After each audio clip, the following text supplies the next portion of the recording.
수험생 여러분, 안녕하십니까? 공인인증사 법령 시간입니다. 자, 이제 중개업무에 관한 사항으로 나옵니다. 우리 자료 3페이지죠. 3페이지. 그래서 자격을 취득하고 등록하고, 그 다음 이제 사무소 운영에 대한 부분을 봤고요. 이제 사무소 운영을 봤으니까 중개업무에 관한 사항입니다. 그래서, 이제 사무소를 열고, 이제 이 업무, 중개업무, 중개활동을 어떻게 해야 되는가. 바로 이런 부분. 그래서 이런 기본 소양적인 내용을 오늘 나가는 겁니다. 자, 그럼 중개 업무에 대한 사항으로서 업무의 지역적 범위가 나와 있네요. 그래서 업무 지역의 범위는 지금 그 부분을 읽어드리면요. 법인, 분사무소 포함이고요. 분사무소는 지점이라고 했죠. 그래서 법인 및 공인인증사인 개업공인인증사의 업무 지역은 전국으로 하고 중개인의 업무 지역은 중개사무소 소지 관할 시도의 관할 구역으로 한다. 자, 그러면 보겠습니다. 중개업무 관련해서 일단 업무의 지역적 범위거든요. 그래서 개업공인인증사의 종류가 일단 세 가지가 있다고 그랬습니다. 그래서 법인인 개업공인인증사가 있고요. 그 다음에 공인중개사인 개업공인인증사가 있고, 그 다음에 한 사람 더 있죠. 중개인이 계세요. 그래서 이 모두가 이제 개업공인인증사가 분명하고요. 지금 현재 법인과 공인중개사인 개업공인인증사에 대해서는 업무 지역을 제한하는 규정이 없습니다. 우리 법에. 없다 보니까 이들의 업무 지역은 전국이다라고 해석이 되는 거예요. 전국. 그러니까 이 얘기는 사무소를 어디다 두든지 간에 관계없이 전국에 있는 물건을 모두 중개할 수 있다는 뜻이죠. 다만 중개인은 자신의 사무소입니다. 사무소 소재지 관할, 시도의 관할 구역을 업무 지역을 하고요. 이 안에 있는 물건에 하나에 중개할 수 있죠. 그럼 예를 들어서 우리 중개인은 옛날 국법 시대에 개업을 했던 분들인데 이분들의 기득권을 그대로 유지한다고 했습니다. 그래서 이 중개인들은 지금 현재 사무소 소재지 시도가 업무 지역이다.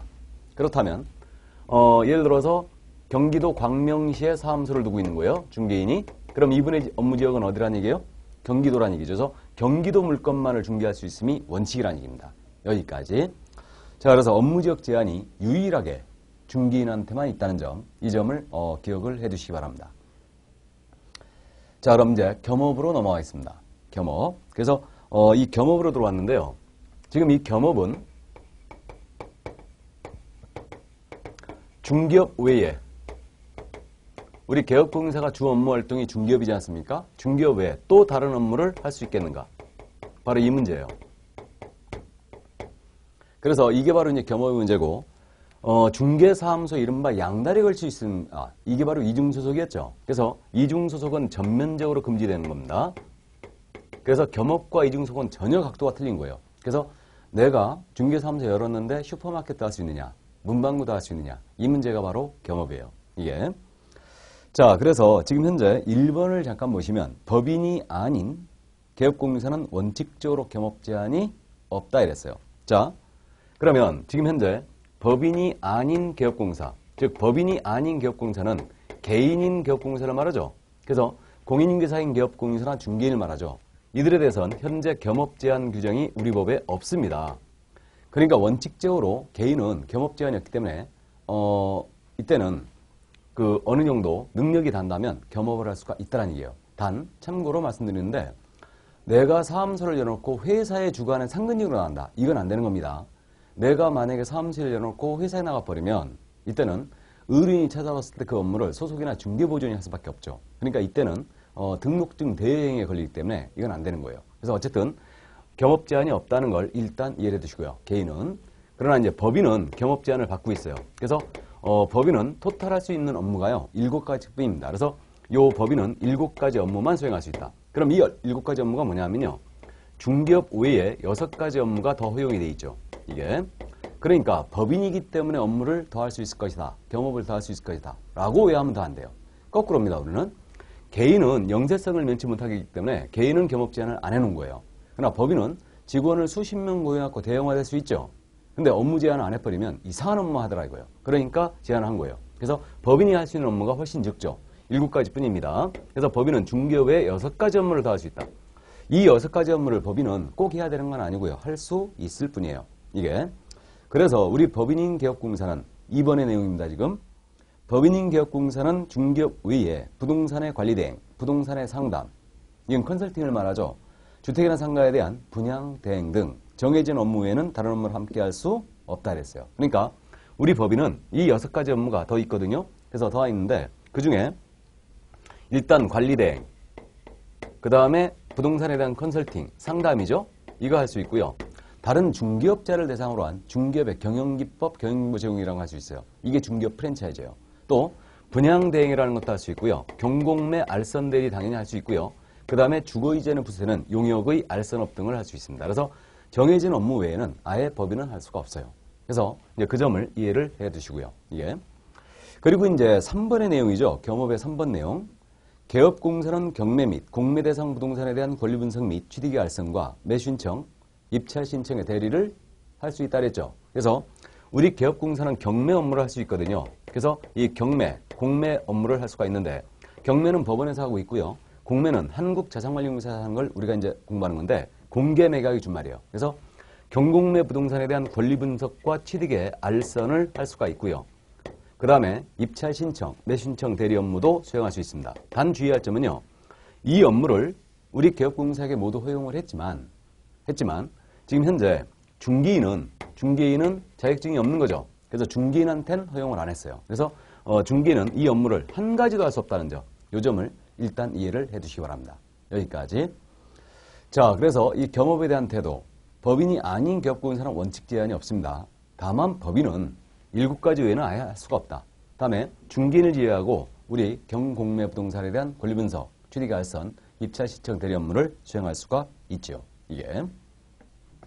자, 그러면 겸업에 대한 내용을 봤고요. 이제 표시 광고로 넘어가겠습니다. 자, 그럼 표시 광고 부분 읽어드리면요. 개업 공인인증사가 의뢰받은 중개사물에 대하여 표시 광고를 하려면 중개사무소의 명칭, 성명, 소재지, 연락처를 명시해야 한다 그랬어요. 자, 이것은 광고 실명제를 말합니다. 그래서 우리 이제 중개 업무 수행 중에 물건을 의뢰받았어요. 그러면 중개대상물에 대한 표시 광고를 함에 있어서는 일정 사항을 명시를 하도록 했죠, 지금. 그래서 이걸 여러분들이 어떻게 이해하시면 되냐면요. 이거는 광고 실명제라고 이해하시면 돼요. 그래서 개업공인회사가 중개대상물에 대한 광고를 하신다. 그러면 광고 실명제입니다. 우리 간판을 공부한 적 있죠. 간판에, 사무소의 간판에는 성명을 쓰라고 했죠. 이건 간판 실명제라고 이해하시면 돼요. 그래서 성명을 써야 되고요. 광고할 때는 그 실명이 들어가 있어야 됩니다. 이렇게 되는데 이때 표시는 우리 그 상품을 사면 포장지에 그 물건에 대한 내용이 쭉 기록이 돼 있죠. 이게 표시고요. 광고는 매체를 하여 통하여야 하는 거다. 그래서 신문이나 잡지, 인터넷을 통하여 하는 게 광고예요. 이게. 그래서 중개사물에 대하여 광고할 때는 명시할 사항이 4가지. 그래서 개업공사의 성명이라든가 또는 사무소의 명칭이 광고에 꼭 포함이 돼 있어야 되고요. 그 다음에 중개사무소의 소재지도 나가야 되고요. 광고에. 그 다음에 연락처가 있어야 되겠죠. 그래서 4가지가 명시되도록 되어 있습니다. 이렇게. 자, 그래서 이게 바로 이제 표시 광고다. 여기까지. 그러니까 광고할 때 그냥 하면 안 되고 4가지 사항을 명시하여 광고를 하게 돼 있다는 점. 자, 그러면 이제 손님이 중개사무소에 찾아온 거예요. 그러면 이제 그 물건을 받는 거죠. 이게 바로 중개계약이에요. 중개계약입니다. 자, 그래서 이제 중개계약으로 넘어가는데 그러면 이 중개계약이라는 것은 그겁니다. 토지를 갑이 소유하고 있는데 이 토지를 팔아달라고 개업공사 A에게 의뢰합니다. 내 토지 팔아주세요. 알았어요. 이게 중개계약이에요. 또 을이 내 토지 구해주세요. 알았어요. 이게 중개계약이에요. 그래서 요 부분 우리 중개의뢰인과 개업공인인증사 간에 체결되는 계약 요것을 우리는 중개계약이라 한다. 요것을. 그래서 요걸 중개계약이라 부르는 거고요. 그 다음에 요 의뢰인과 의뢰인 사이의 후일, 토지에 대한 매매 교환, 임대차 같은 계약 체결되죠. 이 계약을 통칭하여 우리는 뭐라 그러냐? 이것을 우리는 거래계약이라 부르고 있습니다. 요거를 해서 일단 이것을 거래계약이라 한다. 자, 그러면 중개계약에 대한 내용으로서 2가지를 규정을 두고 있어요. 그러면 1번의 내용이거든요. 중개의뢰인은 중개의뢰 내용을 명확하게 하기 위하여 필요한 경우에는 개업공사에게 중개수수료 등을 기재한 일반 중개계약서를 요청할 수 있다. 이렇게 돼 있네요. 그러면 지금 일반 중개계약에 대하여 우리 법에 이제 규정을 두고 있는데 일반 중개계약은 뭐냐? 이겁니다. 의뢰인 갑이 개업공사 A에게 중개 의뢰했어요. 근데 옆집 개업공사 B한테 또 중개 의뢰하고요. 또 옆집 중개업자 개업공사 C에게 또 의뢰한다. 이것을 일반 중개계약이란다. 그러니까 요집 이렇게 물건 내놓는다는 얘기죠. 이게 바로 일반 중개계약이에요. 그러면 의뢰인은 그 중개 의뢰 내용을 명확하게 하기 위하여 기업공사에게 일반 중에서 써달라 하고 요청할 수 있어요. 일정상 수수료 이런 것들 기재한 일반 중에서 써달라 요청할 수 있습니다. 그러나 이 요청에 대하여 기업공사가 반드시 작성해줄 의무는 없는 걸로 일단 이해가 됩니다. 이게 그래서 일단 이런 규정을 갖고 있다는 거 이해해 두시고 일반 중의 개념을 여러분들은 파악을 해 놓으시기 바랍니다. 자, 그 다음에 이제 전속중기계약제도라는 게 있어요. 전속중기계약은 뭐냐면요. 의뢰인 갑이 특정 기업공사 A에게만 특정한 기업공사 A에게만 중개할 권한을 부여하고 이 기업공사가 승낙을 하면서 체결되는 계약이에요. 그러니까 물건을 혼자 받은 거죠. 이게 바로 전속중개계약이에요. 이게. 자, 그래서 2번의 내용입니다. 이게. 그러면 중개의뢰인은 중개대상물의 중개를 의뢰함에 있어 특정한 기업공사를 정하여 그 기업공사에 한하여 당해 중사물을 중개하도록 한 계약. 이걸 전속중개계약을 하죠. 이러한 전속중개계약을 체결할 수 있다 그랬어요. 그러면 의뢰인은 전속을 체결할 수도 있다는 얘기죠. 이때 이제 이 자료에는 이 내용이 안 들어가 있는데 전속을 체결한 우리 기업공사께서는 의뢰인 피해 방지를 해서 뭐 전속증약서를 사용할 의무라든가 작성할 의무라든가 이걸 보관할 의무라든가 정보 공개 의무 등이 발생되고 있습니다. 그래서 이런 의무가 있고요. 이 전속을 체결한 의뢰인은 위약금이라든가 소요비용 지급 의무가 발생되는 경우가 있죠. 이렇게. 그래서 이렇게 두 가지 제도를 두고 있다. 그럼 일단은 기초순환이니까요. 일단은 개념만 파악해 주세요. 일반이 뭐라고요? 다른 중개업자에게도 중개 의뢰할 수 있다는 얘기죠. 근데 전속은 다른 기업공사에게 중개를 의뢰할 수 없는 거예요. 이게 바로 이제 전속이다. 그래서 특정 중개업자에게만 물건을 맡기고 그 기업공사에 한하여 이제 중개할 수 있다는 얘기죠. 자, 그럼 그 정도 중개계약은 이해를 해두시고요. 이제 부동산 거래 정보망이에요. 그러면 이제 물건을 받은 거예요. 그럼 이 물건을 이제 정보망 등에 이제 공개를 함으로써 물건의 거래를 성사를 노력을 하는 거죠. 자, 그래서 이 부동산 거래 정보망은 뭐냐면요. 부동산 거래 정보망은 인터넷을 통한 거래 시스템이에요. 이게. 그래서 지금 현재 인터넷을 통하여 거래를 상당히 많이 하고 있는데 이 정보망의 개념은 그겁니다. 정보망은 부동산 거래 정보망인데 부동산 거래 정보망은 개업 공인인계사 상호 간 중개 대상물에 관한 정보를 주고받는 시스템이에요. 이게 그래서 이건다. 그러니까 인터넷을 통한 거래를 한다는 얘기죠. 그래서 개업공사 상호 자기네들끼리만 물건을 공유하는 시스템을 운영하고 있죠. 그럼 우리 법이 얘기하는 정보망이라는 것을 우리는 볼 수 있다 없다? 없다라는 얘기죠. 그래서 개업공사들끼리만 서로 이렇게 이제 물건을 주고받는 시스템을 운영을 하고 있어요. 이게 지역별로 다 구성이 되어 있고요. 다음에 이제 우리 공인인계사협회에서 그 K랜이라는 정보망을 운영하고 있습니다. 그래서 K랜이 정확하게 우리 법이 정하는 정보망이에요. 이게. 그래서 이 정보망을 설치하고 운영하는 자 있죠. 이걸 운영하는 자를 뭐라고 부르냐면 거래정보 사업자라고 부릅니다. 그래서 실질적으로 우리 법은 정보망에 대한 규정을 둔 게 아니고요. 사실은 이것을 설치 운영하는 거래정보 사업자에 대한 내용을 두고 있는 거예요. 그래서 우리 법이 정하는 정보망은 정확하게 이해하면요. 이렇게 거래정보 사업자로 국토교통운영의 지정을 받은 자가 운영하는 정보망만을 말합니다. 그래서 그 정보망이 바로 이 우리 협회에서 운영하는 이렇게 K랜이라는 게 있어요. 이게 우리 법이 정하는 정확한 정보망이에요. 근데 문제는 여러분들이 실무에 가시면 지역별로 우리 개업공사끼리 서로 정보를 이렇게 공유하는 시스템을 운영하고 있는데 이렇게 지역별로 사설 정보망이 다 구성이 되어 있습니다. 그래서 그것을 통한 공동중개를 많이 하고 있죠, 지금. 이게. 그래서 일단 그 자료 부동산 거래 정보망 잠깐 보겠습니다. 1번의 내용이죠. 국토교통부 장관은 개업공사 상호 간 부동산 매매 등에 관한 정보의 공개와 유통을 촉진하고 공정한 부동산 거래처를 확립하기 위하여 부동산 거래망 설치 운영할 자, 이자가 누구라고요? 거래정보 사업자, 이자를 지정할 수 있다 그랬어요. 그래서 이렇게 거래정보 사업자를 우리 국토교통부 장관이 지정을 하는 겁니다. 그래서 지정을 하고요. 이 국토부 장관으로부터 지정받은 자가 지금 유일하게 우리 협회가 있다는 얘기죠. 그래서 협회가 거래정보 사업자를 지정받아 K랜이라는 이러한 부동산 거래정보망을 운영을 하고 있습니다. 자, 그러면 2번을 잠깐 보시면요. 자료. 거래정보 사업자로 지정을 받고자 하는 자는 부가통신 사업자로서 500명 이상의 개업공사를 회원으로 확보하는 등 일정 요건을 갖춰야 되겠죠. 당연한 얘기예요. 그래서 500명 이상의 회원이 가입되어 있어야 되죠. 다음에 부가통신 사업자야 돼요. 왜? 인터넷을 통한 거래 시스템이니까 반드시 통신망을 갖춘 사업자야 된다는 얘기입니다. 그리고 지정을 받은 앞부터 3월 내에 운영규정을 정해 국토부 장관의 승인을 얻어야 한다. 가볍게 지금 해놨는데요. 그래서 이제 거래정보 사업자로 지정을 받고자 하는 자는 일정 요건을 갖추라는 얘기예요. 그래서 일정 요건을 갖추고요. 그런 다음에 지정을 이제 신청을 하는 거예요. 그럼 신청은 누구한테 하겠어요? 지정을? 국토교통부장관에게 하겠죠. 이자가 지정권이 있으니까. 그런 다음에 이제 지정을 받으면 운영규정이라는 걸 제정하여 승인받아요. 이건 3개월 내 운영규정, 회칙이죠. 이걸 제정하여 국토교통부장관에게 승인을 받는 겁니다. 승인을 받고요. 설치 운영을 해주면 되는 거예요. 이게. 그래서 이런 식으로 지금 현재 거래정보 사업자 지정 절차가 있죠. 이렇게. 그래서 자세한 내용은 우리가 후일 더 하기로 하고요. 일단 거래정보망은 개업공인인증사 상호 간에 중개대상물에 관한 정보를 교환하는 시스템이다. 그 점을 이해를 꼭 해두시고요. 개업공인인증사 상호 간에 이것을 설치 운영하는 자를 뭐라 한다고요? 거래정보 사업자라고요.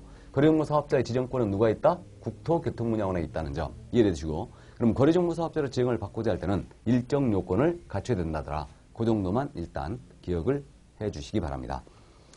자, 그러면 이제 3페이지의 내용을 다 봤어요. 그래서 이제 중개 업무에 관련된 사항을 본 겁니다. 이제 그러면 일단 중개 업무 관련 사항으로서는 일단 의뢰인이 찾아왔을 때 이제 중개 계약과 물건을 어떻게 이제 광고를 해야 되는가 이러한 내용을 이제 우리가 살펴본 거예요. 자, 그러면 이제 업무에 대한 사항을 다 봤고요. 한 장을 넘어가면 4페이지에 개업공인인증사 등의 의무가 나오고 있습니다. 개업공인사 등의 의무. 그래서 이제 업무를 수행하면서 기본적으로 우리 개업공인사 등이 지녀야 될 의무가 있습니다. 그래서 이 의무에 대한 사항을 이제 간략하게 보도록 하겠습니다. 그럼 먼저 윤리에 관한 의무예요. 그래서 우리 법 이제 29조에 윤리에 관한 의무가 규정이 되어 있는데, 자, 그러면 1번, 2번을 잠깐 읽어드리겠습니다. 이게 29조의 내용인데요. 1번, 개업공인인증사 및 소속공사 밑줄 그어보시고요. 전문 직업인으로서 품위를 유지하고, 품위를 유지해도 밑줄 그으시고, 신의와 성실로서 신의 성실 밑줄, 공정하게 중개하는 업무를 수행한다. 업무를 수행 밑줄. 이게 첫 번째 의무고요. 다음에 이제 2번은 개업공사 등은, 개업공사 등이란 말에 동그라미 쳐보시고요. 이 법 및 다른 법률에 특별한 규정이 있는 경우를 제외하고는 그 업무상 알게 된 비밀을 누설해서는 아야 된다. 라고 했네요. 개업공사 등이 그 업무를 떠난 후에도 또한 같다. 그래서 이제 개업공사 등의 의무로 들어왔는데 그 의무의 첫 번째로서 윤리에 관한 의무가 있습니다. 그래서 윤리에 관한 의무로서 우리는 품위 유지 의무가 명시가 되어 있고요. 그 다음에 신의 성실로서 공정하게 중개하는 업무를 수행한다. 이랬습니다. 그래서 이 품위란 말은 일반적으로 상식 있는 태도를 말하는 겁니다. 그래서 사회적 지위와 그 품격에 따라서 이러한 그 상식 있는 태도를 말하고요. 신의 성실로서 공정하게 중개하라고 했어요. 그럼 이 의무는 누가 부담하는 거냐? 우리 개업공인인증사와 소속공인인증사가 부담한다는 거죠, 이거. 그럼 중개보존 의무가 없다는 거죠? 이렇게 되고요. 그 다음에 전문 직업인들은 대부분 비밀 준수 의무가 있죠. 그 추세에 따라서 우리도 있는데 문제는 비밀을 준수해야 할 자가 누구냐면요. 개업공인인증사 등이라고 돼 있죠, 지금. 그럼 개업공사 등이란 말이 등장했는데 개업공사 등이란 말은요. 개업공인인증사 외에도 소속공인인증사도 포함하고요. 다음에 중개보조원도 포함하는 겁니다. 그 다음 법인의 경우는 임원사원들이 있는데 그 임원사원들도 포함이 되는 거죠. 이렇게. 그래서 중개업 종사자 이른바 전체를 우리는 개업공사 등이라는 거예요. 그래서 이들은 업무상 알게 된 비밀을 특별한 사유가 없는 한 누설하면 안 됩니다. 그 다음에 그 직을 떠난 후에도 또한 같아요. 그래서 업무를 떠났다. 즉 우리 개업공사가 폐업을 했던 소속이나 중개보조원이 직을 사임했던 임원사원이 사임했던 관계없이 끝까지 죽을 때까지 지켜야 할 의무가 된 거예요. 그래서 비밀 준수 의무가 있다는 점 이해만 해두시고요. 품위 유지 의무라든가 공정중개 의무가 있는데 이 의무는 보조원은 빠져 있고 개업공사와 소속공사에게 부여된 의무라는 점 이해만 해두시기 바랍니다.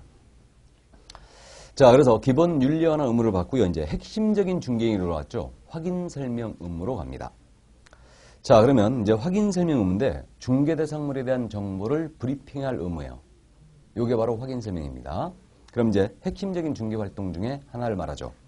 자, 그래서 1번을 잠깐 읽어드리면 개업공사는 중개를 의뢰받은 경우는 중개가 완성되기 전에 법정사항을 확인하여 이를 당해 중개사물에 대한 권리를 취득하고자 하는 중개 의뢰인에게 성실 정확하게 설명하고 부동산 종합증명서 등 설명의 근거자료를 제시해야 한다 그랬어요.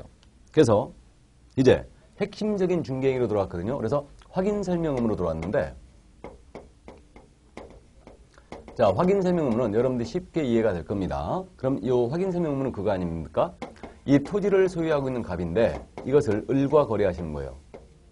이 거래를 이제 A라는 자가 소개를 하고 있는 거죠. 그럼 지금 확인 설명 의무는 어떻게 되느냐? 자, 개업 공인인계사는 중개를 의뢰받습니다. 의뢰받으면 중개가 완성되기 전까지요. 이 토지를 취득하자 하는 중개 의뢰인이죠. 취득 의뢰인에게 이 중개 사물에 대한 정보를 확인하여 중개 완성되니까 확인하여 성실 정확하게 설명을 하고 and 그 설명의 근거 자료를 제시해야 한다라고 했어요. 이게 확인 설명 의무예요. 그럼 확인 설명은 누가 하라? 개업공사가 직접 하라. 근데 이 행위를 우리 소속 공인인계사는 할 수 있어요. 있습니다. 이렇게 됐고요. 그 다음에 중개가 완성되기 전까지 설명하는 겁니다. 누구한테요? 취득 의뢰인한테. 쌍방이 아니겠죠. 그 다음에 설명할 때 말로만 하면 안 되고요. 설명의 근거 자료, 즉 토지에 대한 토지대장, 건축물대장, 부동산 종합증명서 등을 제시하라는 얘기죠. 그래서 이런 것들을 제시하여 설명을 하라는 얘기예요. 이게 바로 확인 설명 의무죠. 그럼 이제 그 자료 확인 설명 2번에 있는 내용이죠.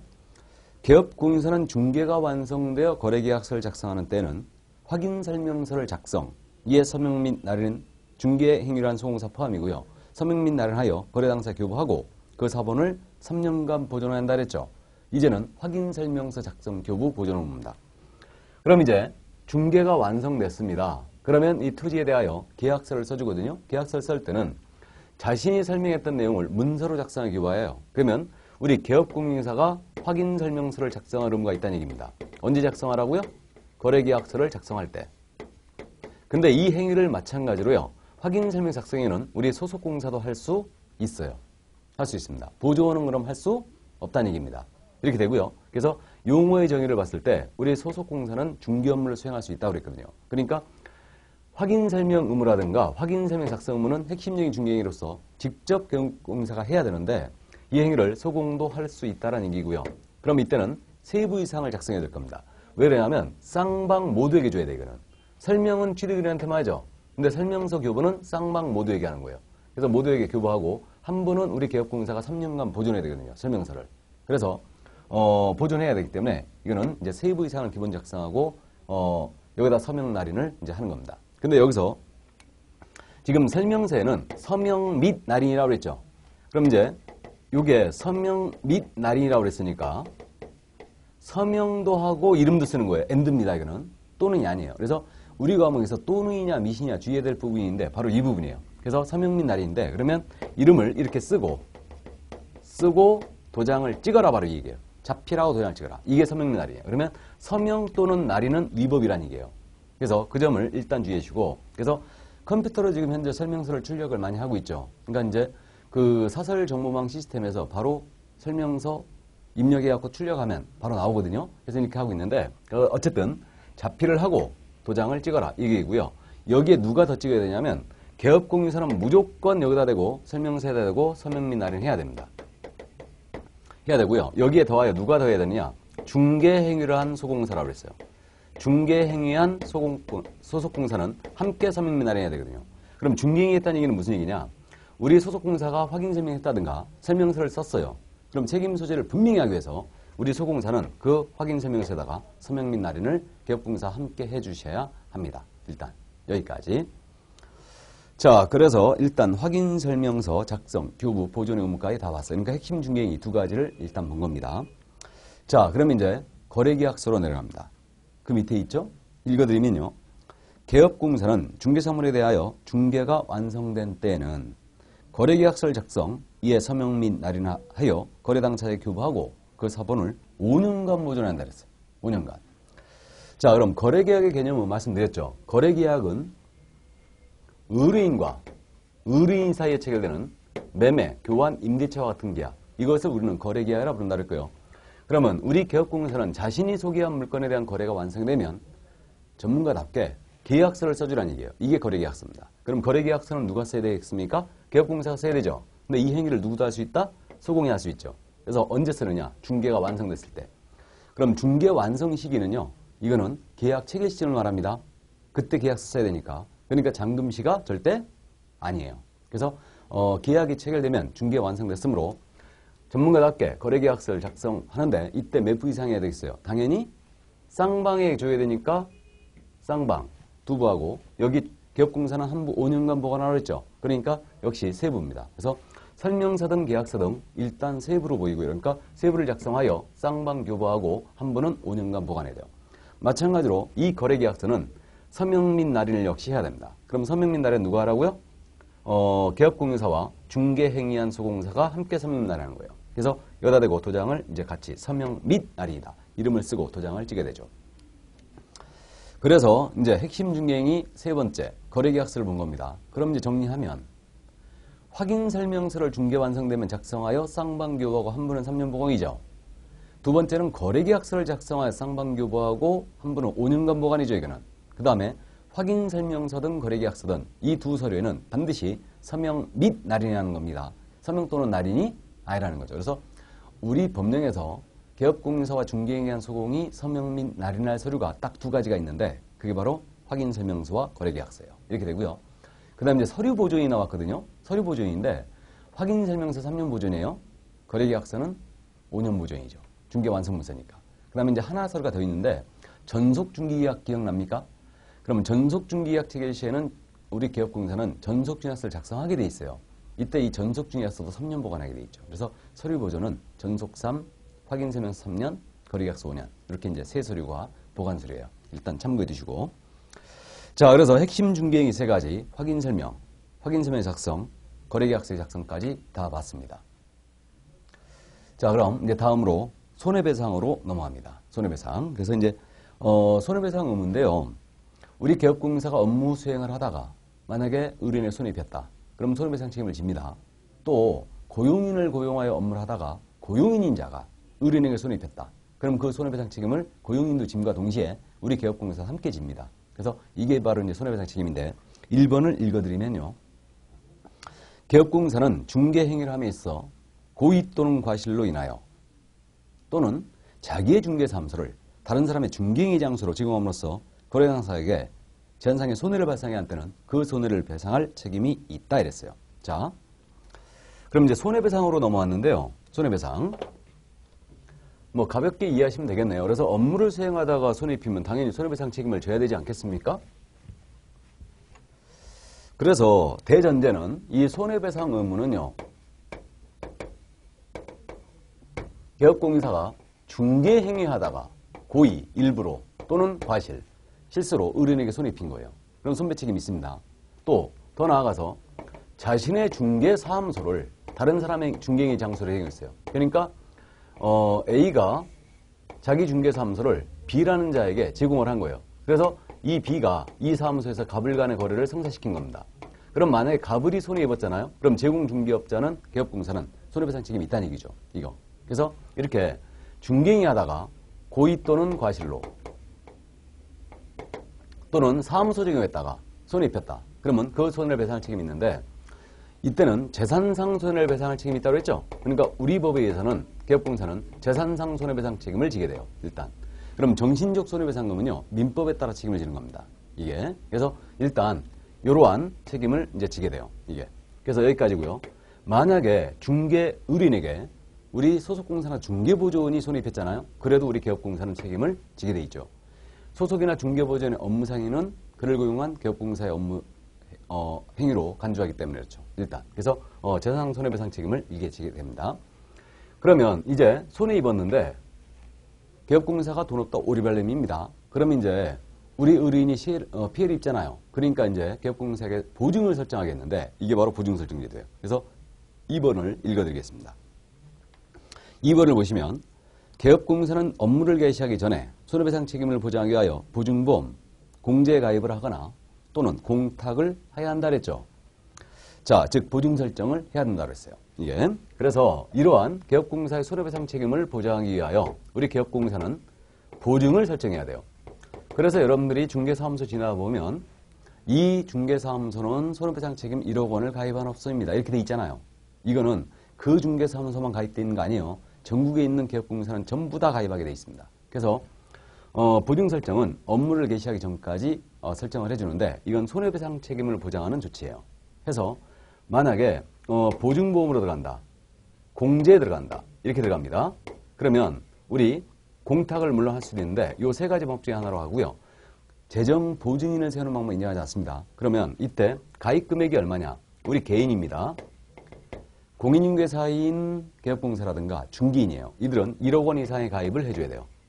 그 다음에 법인이잖아요. 법인의 경우는 2억 원 이상의 가입을 해줘야 됩니다. 이렇게. 그래서 법인이 딱 2배죠. 그리고 법인은 분사함수 둘 수 있다고 했죠. 그럼 법인은 분사함수 둘 때마다 1억 이상의 보증을 추가로 설정해야 됩니다. 이게 그러니까 분사함수 개수에 따라서 계속적으로 1억씩 추가를 해주는 거예요. 그래서 개인은 1억, 법인은 2억 이상을 설정한다. 이렇게. 그래서 이렇게 이제 설정을 하여 등록관청에 신고하면 그때 이제 등록할 때 등록증을 교부를 해준다 그랬죠. 이게. 그래서 일단 여기까지. 그래서 이 정도만 일단 이해를 해 두시기 바랍니다. 그 다음에 이제 그 3번의 내용이죠. 3번은 이제 개업공사는 그럼 중개가 완성이 됐잖아요. 완성이 되면 거래당사에게 보증 설정 사항을 설명을 하고 관계증서 사본을 교부해야 한다 그랬어요. 그래서 이제 중개가 완성이 됐잖아요. 완성이 되면 이제 이 보증관계증서에 대하여 설명을 해야 돼요. 설명도 하고 당사자에게 내가 어디 가입돼 있다, 얼마 가입돼 있다, 언제까지 가입된 거다 설명을 하고 그 사본도 교부를 해주게 돼 있죠.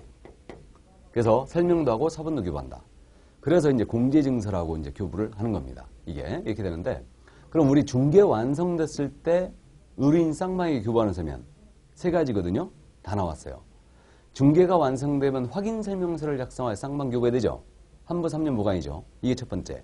두 번째, 중개 완성되면 거래계약서를 작성하여 쌍방 교부 한부 보관해야 되죠. 몇 년? 5년. 그건 두 번째. 세 번째, 중개 완성되면 보증관계에 대하여 쌍방에게 설명해주고 한부는 보관합니다. 한부는 보관하는 게 아니고 쌍방 교부하고 설명해주고 쌍방 교부를 해줘야 되죠. 그 다음에 보증관계증서는 게시를 해야 됩니다. 게시. 그래서 일단 그 정도 감만 잡아두시고요. 그러니까 세 가지 서면이 중개 완성되면 언제나 우리 중개의뢰인 쌍방 모두에게 교부가 돼야 돼요. 이거는. 자, 그래서 손해배상에 대한 내용을 이제 살펴봤고요. 이제 예치권고제도로 들어갑니다. 그럼 예치권고제도는 상당히 낯선데 잠깐 먼저 읽어드립니다. 개업공사는 거래안전을 보장하기 위하여 필요하다고 인정하는 경우에는 거래계약의 이행이 완료될 때까지 계약금, 중도금 또는 잔금, 이것을 계약금 등이라 부르거든요. 이러한 것을 개업공사 등의 명의로 금융기관, 공제사업을 하는 자 또는 신탁업자 등에게 예치하도록 당사자에 권고할 수 있다. 이렇게 돼 있어요. 그래서 이것을 계약금 등의 반환채무 이행 보장제도라고 하거든요. 그래서 계약금 등의 반환채무 이행 보장제도 이렇게 부르는데 이것을 줄여서 저는 예치권고라고 부르고 있습니다. 그래서 에스크로우 제도, 즉 계약 이행 제도와 아주 유사한 제도인데 일단 부동산 거래라는 게 이렇게 갑을 간의 거래를 합니다. 그래서 이 거래를 A가 소개했는데 계약금 나가고 중도금도 지급이 됐어요. 근데 부동산 거래가 장시간이 소요되기 때문에 당사자 간의 사정으로 이 계약이 깨질 수 있잖아요. 그럼 계약을 정산을 해줘야 되겠죠. 그러면 정산해 주는데 이자는 몰수하고 몰수하고 돌릴 거 돌려야 되는데 안 돌려주고 도망갑니다. 그러면 의리 피해를 입더라 이거예요. 그럼 결국 이것을 중개한 우리 개업공사가 아주 피곤하더라 이거예요. 그래서 이러한 거래사고에 대비해서 또는 사기에 대비해서 이러한 계약금, 중도금, 잔금 이것을 계약금 등이라 하죠. 이것을 개업공사나 제3자에게 예치를 하는 거예요. 이거 대통령령이 정하는 줄 알았는데 제3자에게 예치를 한 다음에 이러한 계약 해제 등의 사태가 벌어지면 바로 정산하고 끝내자. 이게 바로 계약금 등의 반환채무 이행 보장제도로서 예치 권고제도라고 하는 거예요. 그래서 우리 개업공사는요. 중개 이제 완성이 되면 거래계약의 이행이 완료될 때까지 거래 당사자에게 계약금, 중도금, 잔금을 여기 자기 또는 제3자에게 예치하도록 권고할 수 있다 그랬죠. 이게. 그래서 이게 바로 예치 권고제도다. 그럼 이것은 거래 사고를 대비하는 아주 좋은 제도인 것 같죠? 근데 우리 이제 이 부동산 거래 실태와 잘 안 맞기 때문에 이거는 즉 우리 부동산 거래 실태는 이자는 계약금이나 중도금 받아서 따로 또 투자하고 있잖아요. 근데 제3자에게 예치를 놓는다.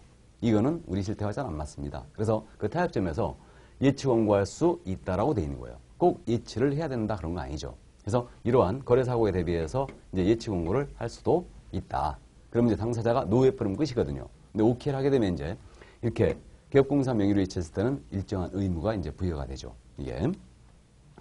자, 그래서 예치 권고제도 이런 게 있다더라 라고만 일단 이해해 두시고요. 이제 의무로서 부작위 의무죠. 5페이지로 넘어갈까요? 부작위 의무로서 금지행위라고 되어 있어요.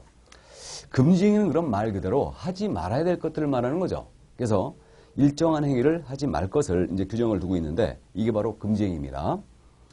그러면 이 금지행위에 대해서는 일단 우리 법 33조에 근거하는데 하지 말아야 될 부작위 의무예요, 이거는. 그러면 이제 금지행위인데 이 금지행위는요, 개업공인중개사 등이에요, 역시. 그래서 개업공인중개사 등은 요러한 행위를 하지 말아라. 그래갖고 7가지 금지행위가 규정이 되어 있어요.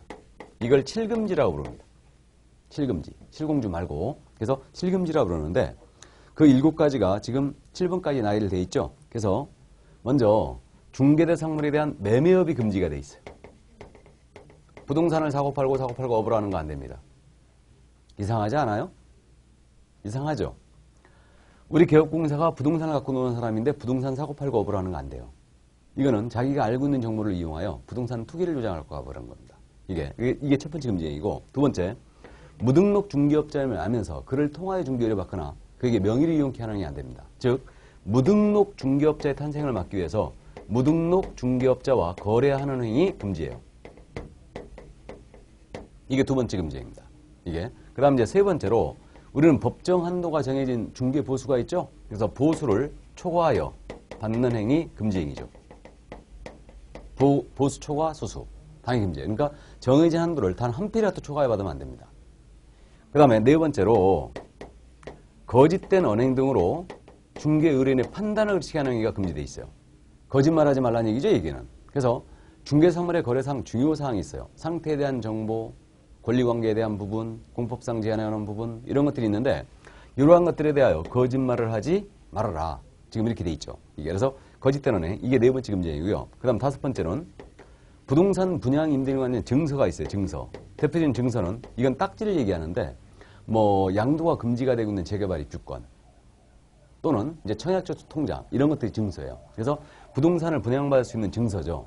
이러한 증서에 대하여 중개를 해서도 안 되고요. 매매업을 해서도 안 됩니다.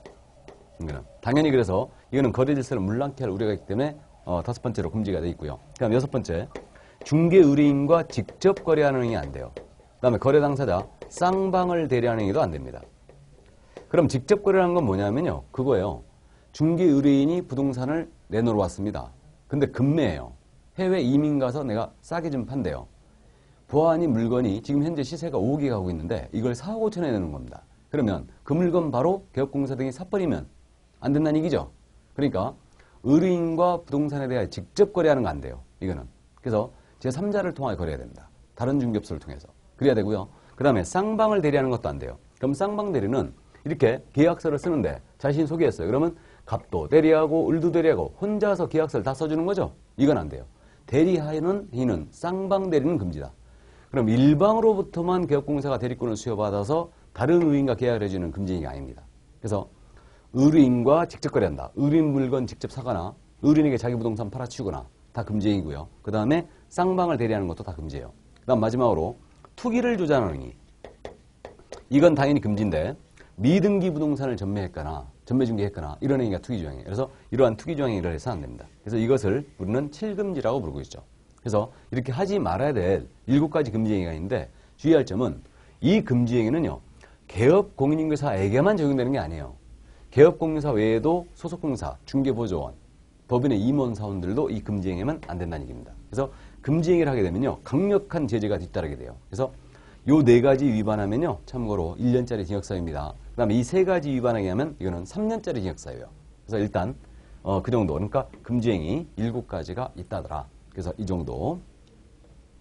자, 그래서 개업공인중개사 등의 의무로서 이제 다 본 겁니다. 그래서 확인설명, 계약서, 손해배상, 뭐 예치공고제도 같은 게 있었고, 그 다음에 이제 금지행위가 나온 겁니다.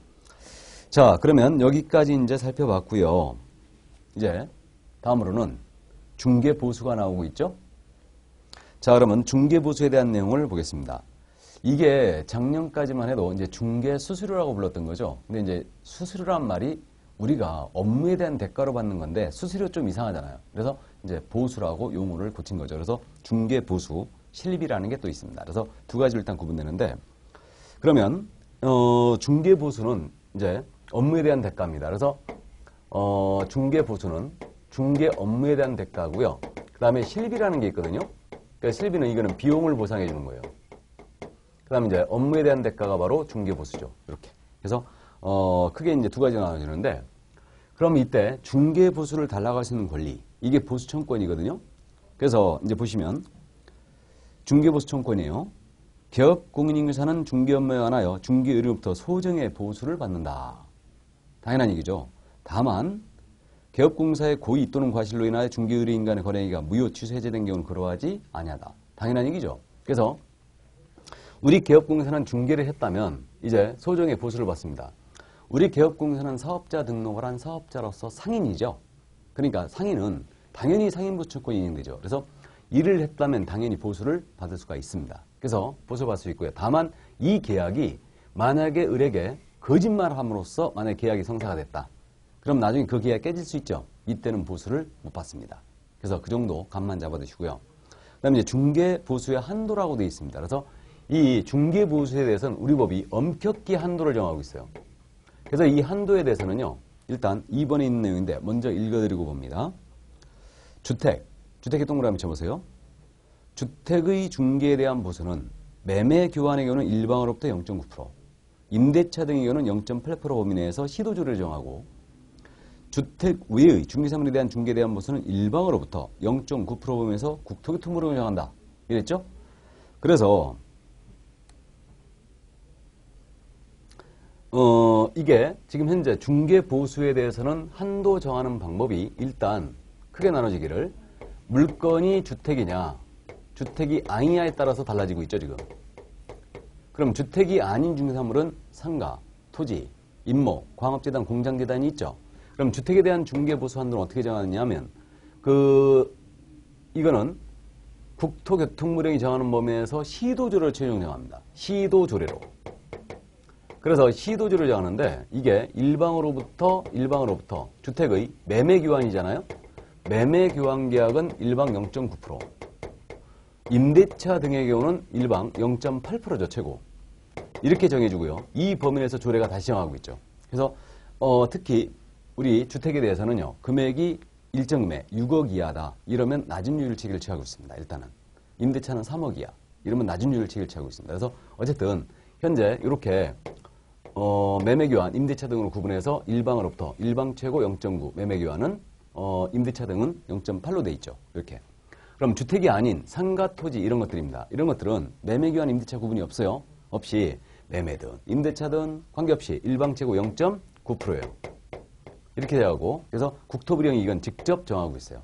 국토부령이. 그래서 0.9% 범위 내에서 일단 이거는 국토부령이 정하고 있는데 직접. 그래서 그렇게 이제 돼 있다는 점 이해를 일단 해두시는데 그럼 만약에 주택의 임대차를 중개했잖아요. 그럼 개업공사가 받을 수 있는 최고 한도 쌍방 모두를 중개하면 거래금액이 1.6%가 되죠. 주택의 임대차는. 일방 최고 0.8%니까. 근데 상가의 임대차예요. 상가는 일방 최고 무조건 0.9%입니다. 그러니까 임대차일지라도 매매일지라도 관계없죠. 그래서 상가나 토지는 모두 일방 최고 0.9%니까 쌍방 모두를 중개했다면 이때는 1.8%까지 받을 수 있습니다. 그래서 한도가 이렇게 돼 있고요. 이 한도를 절대 초과해 받으면 안 된다는 얘기죠. 이게 금지로 돼 있어요. 그래서 일단 그 점 이해해 주시고요. 그 다음에 이제 실비인데 실비는 비용을 보상해 주는 거로 했죠. 그래서 이거는 이제 그 권리관계 확인에 소요된 실비가 있고요. 계약금 등의 반환 채무 이행 보장에 소요된 실비가 있어요. 두 가지로 일단 구분되는데 권리관계 확인에 소요된 실비는 그겁니다. 이거는 중개사물에 대하여 확인 설명을 할 때 말로만 하면 안 되고 설명의 근거자료 제시해 주라고 했죠. 그 근거자료를 떼는 비용이에요. 이게 권리관계 확인에 소요된 실비입니다. 근데 계약금 등의 반환 채무 이행 보장에 소요된 실비는 개업공사 명의로 계약금 등을 예치를 하잖아요. 그러면 보증 같은 거 설정해야 돼요. 그 비용을 물어줘야 하는 취지예요. 그래서 우리 법상 인정된 실비는 요 두 가지 이렇게 이제 인정이 되어 있는데 그 측량비라든가 이런 것들은 전부 다 실비가 아닙니다. 그래서 그 실비에 대해서도 정해진 한도를 절대 초과하면 받으면 안 돼요. 그래서 비용을 보상해주는 측면이 강합니다. 그래서 우리 개업공사의 보수는 일단 중개 보수 이게 있고요. 그 다음에 이제 요 실비라는 게 또 있는 거죠. 여기까지. 그래서 그 정도 이해만 해두시면 되겠네요. 자, 그래서 중개보수를 간략하게 살펴봤습니다. 다음은 교육, 포상금 제도로 넘어갑니다. 그러면 이제 업무에 대한 대가로서 보수에 대한 부분을 다 봤고요. 이제 교육과 포상금을 이제 보도록 하는 겁니다. 그래서 이제 교육제도가 지금 현재 대폭 개선이 돼 있죠, 현재. 그래서 결론적으로 중개업에 종사하기 전이라면 전부 다 교육을 받으셔야 됩니다. 전부 다. 그래서 실무교육이 됐던 직무교육이 됐던 다 교육을 받게 돼 있어요. 예. 그래서 실무교육에 대한 내용을 보면 제가 읽어드리죠. 5페이지입니다, 지금. 중개사무소의 개설 등록을 신청하려는 자. 법인은 사원, 임원, 분사무소의 책임자 및 소속공사는 등록 신청일, 소속공사는 고용신고일 전 1년 이내 시도의사가 실시하는 실무교육을 받아야 한다라고 했죠. 단 1년 이내 중개사무소 개설 등록을 다시 신청하려는 자는 그러하지 아니하다. 자, 이렇게 돼 있네요. 그러면 지금 현재 교육제도로 들어왔는데요. 이 교육제도. 지금 이 교육에 대해서는 지금 현재 실무교육이란 말이 나왔거든요. 그럼 일단 이 실무교육에 관한은 시도의사가 있습니다. 그럼 누가 언제까지 받아야 되냐? 바로 이 문제인데 중개사무소에 등록을 신청하는 등록 신청인 공인인계사가 받아야 돼요. 법인의 경우는 임원사원이 받아야 됩니다. 임원사원이라는 자, 이 자들이 받아줘야 되고요. 분사무소는 책임자가 실무교육을 먼저 받아야 돼요. 그 다음에 우리 소속공사 있거든요. 우리 소속공인인계사가 고용되기 전에 실무교육을 이수를 먼저 해줘야 됩니다. 그래서 실무교육은 일단 이들이 이제 대상이 되고 있고요. 그 다음에 요 실무교육 언제까지 되냐? 등록 전, 등록하는 경우라면 등록 신청 전 1년. 소공사로서 고용이 되고자 한다. 그러면 고용되기 전 1년 내에 실시하는 실무교육을 이수하게 돼 있어요. 이게. 그래서 만약에 2014년도 15년도 2월 1일 날 만약에 내가 등록을 신청한다. 그러면 거꾸로 역산해서 2014년도 2월 1일서부터 실시하는 실무교육을 이수하면 돼요. 다만 폐업 신고한 다음에 1년 내 재등록을 하거나 소공사로서 근무하다가 그만두고 1년 내 다시 소공사로 근무한다. 그럼 이때는 실무교육을 면제해 줍니다. 그래서 실무교육은 등록을 신청하는 공인인계사와 법인의 경우는 임원사원 전체, 그 다음에 책임자가 받아야 되고요. 분사무소는, 그 다음에 소속공사는 전부 다 실무교육 대상이 되고 있죠. 이게. 그래서 이게 바로 이제 실무교육입니다. 그래서 중개실무에 나가기 전에 받는 교육이다 라고 해서 실무교육이라고 부르고 있어요. 그럼 이제 2번에 직무교육이라고 되어 있죠. 그럼 직무교육은 뭐라고 되어 있냐? 중개보조원은, 중개보조 밑줄 그시고 고용신고일 전 1년 이내 시도지사 또는 등록관청에 실시하는 직무교육을 받아야 한다. 다만 고용관계 종료 신고 1년 이내 고용신고를 다시 하려는 자는 그러하지 아니하다. 자, 그러면 우리 중개보조원은 실무교육이 아니네요. 직무교육이에요. 그래서 이 직무교육의 대상은 일단은 중개보조원이 대상이 되고 있다는 거죠. 그래서 이거는 중개보조원은 직무교육입니다. 이게 언제까지요? 고용되기 전 1년 내 직무교육을 이수하라는 얘기죠. 고용되기 전 1년 내. 다만 보조원 그만두고 1년 내 다시 보조원을 근무한다. 그러면 그때는 면제해 줍니다. 똑같이. 근데 직무교육 권한은 이거는 시도지사 또는 등록관청도 할 수 있죠, 지금. 그래서 이렇게 돼 있죠. 근데 실무교육은 권한이 시도지사에게만 있어요. 일단. 그래서 보조원은 직무교육, 소속공사는 실무교육이죠. 이렇게 이제 이해하시면 되고. 그 다음 이제 3번이에요. 연수교육. 실무교육을 받은 개업공인인계사 및 소속공사는 실무교육을 받은 후 2년마다 시도지사가 실시하는 연수교육을 받아야 한다라고 했죠. 자, 그러면 이제 연수교육인데 이 연수교육이라는 것은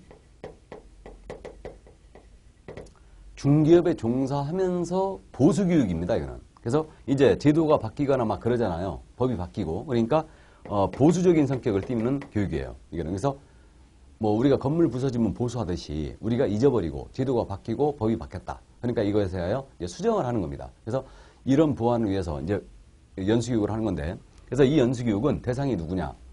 그 실무교육을 받은 우리 개업공인사, 개업공인사나 소속공인사가 대상이 되고 있죠, 지금. 그러면 우리 보조원은 연수교육의 대상이 된다, 안 된다? 안 된다. 그래서 연수교육은 매 2년마다 이수하게 돼 있어요. 매 2년마다. 이렇게. 그래서 우리 개업공사와 소공사는 2년마다 연수교육을 이수를 하게 되어 있습니다. 이게. 그래서 일단 여기까지. 자, 그러면 이제 예방교육이라고 되어 있네요. 부동산거래사고 예방개혁인데 4번 읽어드리면 국토교통부 장관, 시도지사 및 등록관청은 필요하다고 인정하면 개업공사 등의 부동산거래사고 예방을 위한 교육을 실시할 수 있다 그랬죠. 그래서 이번에 이제 신설한 내용인데 이거는 뭐 크게 의미는 있지 않고요. 부동산 거래 사고가 이제 많이 일어나기 때문에 이 예방 교육을 실시할 수 있대요. 근데 예방 교육은 누가 실시할 수 있다고요? 예방 교육은 이거는 국토교통부 장관, 시도지사, 우리 등록관청이죠. 이들은 부동산 거래 사고 예방을 위한 교육을 실시할 수 있다 그랬어요. 꼭 해야 되는 거 아니에요. 그래서 실무교육 이수해야 한다. 직무교육은 받아야 됩니다. 등록 전, 고용되기 전 1년 내에 이수해야 되고요. 연수교육은 2년마다 이수해야 되는 필수성을 다 띄고 있는 거예요. 근데 부동산 거래 사고 예방 교육은 필요할 때 모아놓고 교육을 할 수 있다는 얘기죠. 이게 부동산 거래 사고 예방 교육이에요. 여기까지. 자, 그래서 그 정도 이해만 해두시면 되겠네요. 여기까지가 바로 교육이었습니다. 그래서 이 교육 제도는요, 여러분들이 실무교육은 실무에 나가기 전에 받는 교육, 보조는 대신 직무교육이라는 걸 받는다. 이렇게 되고요. 연수교육은 중개업에 종사하면서 보수교육적 성격을 띈 거다. 이렇게 이해를 해두시기 바랍니다. 자, 그럼 오늘은 일단 여기까지 하고요. 그 포상금은 다음 주에 하도록 하겠습니다. 다음 시간에. 그래서 포상금 제도는 다음 시간에 하죠. 자, 그럼 여러분들 건강 주의하시고 저는 다음 시간에 건강 모습 뵙겠습니다. 수고하셨습니다.